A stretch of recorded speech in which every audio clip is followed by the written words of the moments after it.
You are the main referee at the World Cup final. One mistake, and your career is ruined. The whole planet is watching. Roughly 1.5 billion people. 90 minutes where a single whistle hands one country a trophy and sends another home in tears. It is the hardest job in sports for one afternoon. But when the confetti falls and the winners lift the cup, you walk off with a check smaller than what a losing team gets paid just for going home. Same field. Same tournament. The worst team makes more than you. Today, we are breaking down exactly how money flows in this sport, what that man really takes home, and why the math for the guy enforcing the rules lives in a completely different world. First thing worth clearing up. It surprises almost everyone. The referee at the World Cup does not actually work for FIFA. Not in the way you think. He is not on a salary. He is not a year-round employee with a shiny badge and a cozy pension. FIFA, the bosses running the show, simply brings these officials in for the tournament and pays them. That is the entire relationship. There is a second thing making this topic slippery. FIFA keeps their money secrets tight. They do not publish an official pay table for referees. There is no public document. So, every number you hear today comes from a mix of major reporting and former officials talking publicly, packed into one clear picture. FIFA will not confirm it, keep that in mind. The pay arrives in specific layers. First is the participation fee. This is a flat amount you get just for being selected, whether you work 1 match or 6. On top of that, you earn per-match fees. Those climb the deeper you go into the tournament. A knockout game pays heavily compared to a group game. Plus, FIFA covers all travel, hotels, meals, and a daily allowance. Nobody pays out of pocket. You must keep 3 kinds of officials straight. The main referee with the whistle, the 2 assistant referees on the sidelines, and the video match crew sitting in a dark room. Each group rides a completely different pay scale. And getting into any of these groups is not a job you just apply for online. The path demands years of domestic matches. It requires your continental soccer bosses backing you. Then come the grueling fitness camps, test after test. Selection for the next World Cup starts the exact second the last final ends. Candidates spend years grinding at smaller events. Let us build the referee paycheck piece by piece. Start with the participation fee. Reports put it at $100,000. That is the flat payment for being named to the panel. Guaranteed before you blow a single whistle. It is roughly double what a referee got back in 2014, and a step up from the $70,000 reported in 2022. Referee pay climbs steadily every single tournament. Then the match fees stack on top. Group stage matches pay around $3,000 to $5,000 each. Knockout matches, where pressure jumps, pay as much as $10,000. The standard from past years was $3,000 a match. The knockout jump is where the real money lives. But here is the brutal part. You only earn those fees if you keep getting picked. FIFA appoints referees days before each game based on recent form. There is no set list. You cannot officiate your own country. Your total score is not a fixed salary. It is a running tally depending entirely on how long you survive. This massive tournament features 48 teams, 104 matches, spread across 3 countries, managed by an army of referees, assistants, and video officials. The assistants run on a lower scale. Their base fee sits around $25,000 with a smaller $2,000 match payment. The video officials are on their own separate track. Nobody makes what the man in the middle makes. So what is the ceiling? For a referee who lands the final, the estimates get interesting. Former referees suggest reaching the final brings a bonus of up to $70,000. Stack that on the participation fee and a full slate of matches, and top earners approach $300,000 across the tournament. $300,000.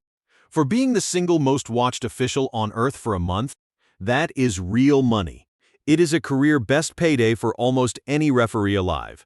And it is about to look incredibly tiny. Stop for a second. Look at what kind of job this really is. The referee is not an employee. He is a highly skilled freelancer on a short, punishing contract. He gets a guaranteed fee for showing up.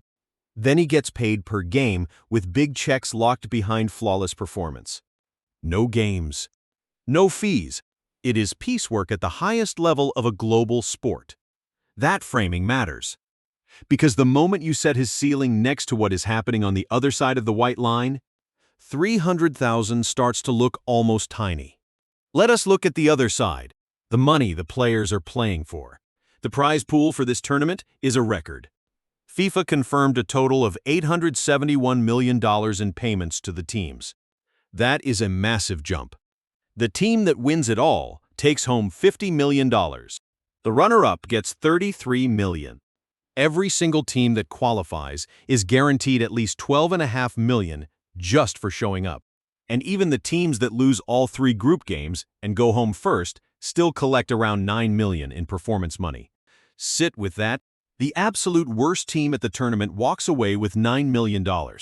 That is roughly 30 times the absolute ceiling for the referee working the final. But there is a wrinkle in how this money reaches the players. FIFA does not pay the players. It pays the national teams. The team bosses then decide how much flows to the squad. Typically, the players' share lands somewhere around 20 to 30%. Take the United States as a concrete example. The American team has a negotiated contract with its athletes. Under that deal, the tournament money gets pooled and shared. Reporting suggests that even with a fast group stage exit, each U.S. player would clear something like $330,000. Go deeper, and that climbs fast. A U.S. player who loses in the group stage and flies home early earns more than the referee of the entire final earns at his absolute best. The player doing the absolute least roughly matches the official reaching the summit of the sport. But wait, is this actually unfair? Think about it. What do the fans pay for? Nobody buys a ticket to watch a guy blow a whistle. They pay to watch stars score goals. It does not stop with players. There is a separate fund for the professional clubs letting their employees go play. That pool is around $355 million. The clubs crush everything the officials are paid. Broadcasters pay hundreds of millions. Every match is wrapped in advertising. 2 3-minute hydration breaks mainly to cool players are packed with commercials. Ad spots run up to $750,000 each, meaning those breaks alone are worth over $500 million. The whole machine funds the stars. Same tournament, same matches, wildly different rewards. Now look at the person behind the paycheck. Most fans never realize this. The majority of World Cup referees are not full-time professional officials. They are semi-professional. They earn their living through domestic leagues back home. The World Cup is prestige, not getting rich. The money is nice. The medal is the point. But the cost of getting there is brutal in ways the paycheck ignores. Former officials admit most referees go through at least one divorce. The years of travel take a heavy toll on family life. You chase a chance coming once in a 30-year career, and it costs you at home the entire way. Then there is the physical toll. A referee runs more than 6 miles a match, sometimes more than the actual players. To even qualify, they pass grueling fitness tests that would wreck most gym goers, punishing their bodies until they look less like middle-aged officials and more like elite track athletes. And there's a case putting this in sharp relief. One referee was selected, denied entry over visa issues, and never officiated. FIFA paid his full fee anyway. That tells you what the flat fee truly represents. It is payment for the years of sacrifice to get selected, not the games. There is also a strange emotional wrinkle buried in the rules. Because a referee cannot legally officiate his own country's matches, some quietly hope their national team loses. If your country goes deeper, you get sent home. Your nation's early exit keeps your own run alive. Imagine sitting in a stadium wanting your nation to fall so you can stay. That is the brutal, silent trap coming with the job. It never shows up on any pay stub. There are rewards never showing up as cash either. The prestigious commemorative medal. For a man spending 30 years working empty amateur pitches, that medal outweighs every single fee on the sheet.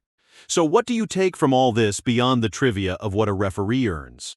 The lesson sits in that massive gap. It is bigger than soccer.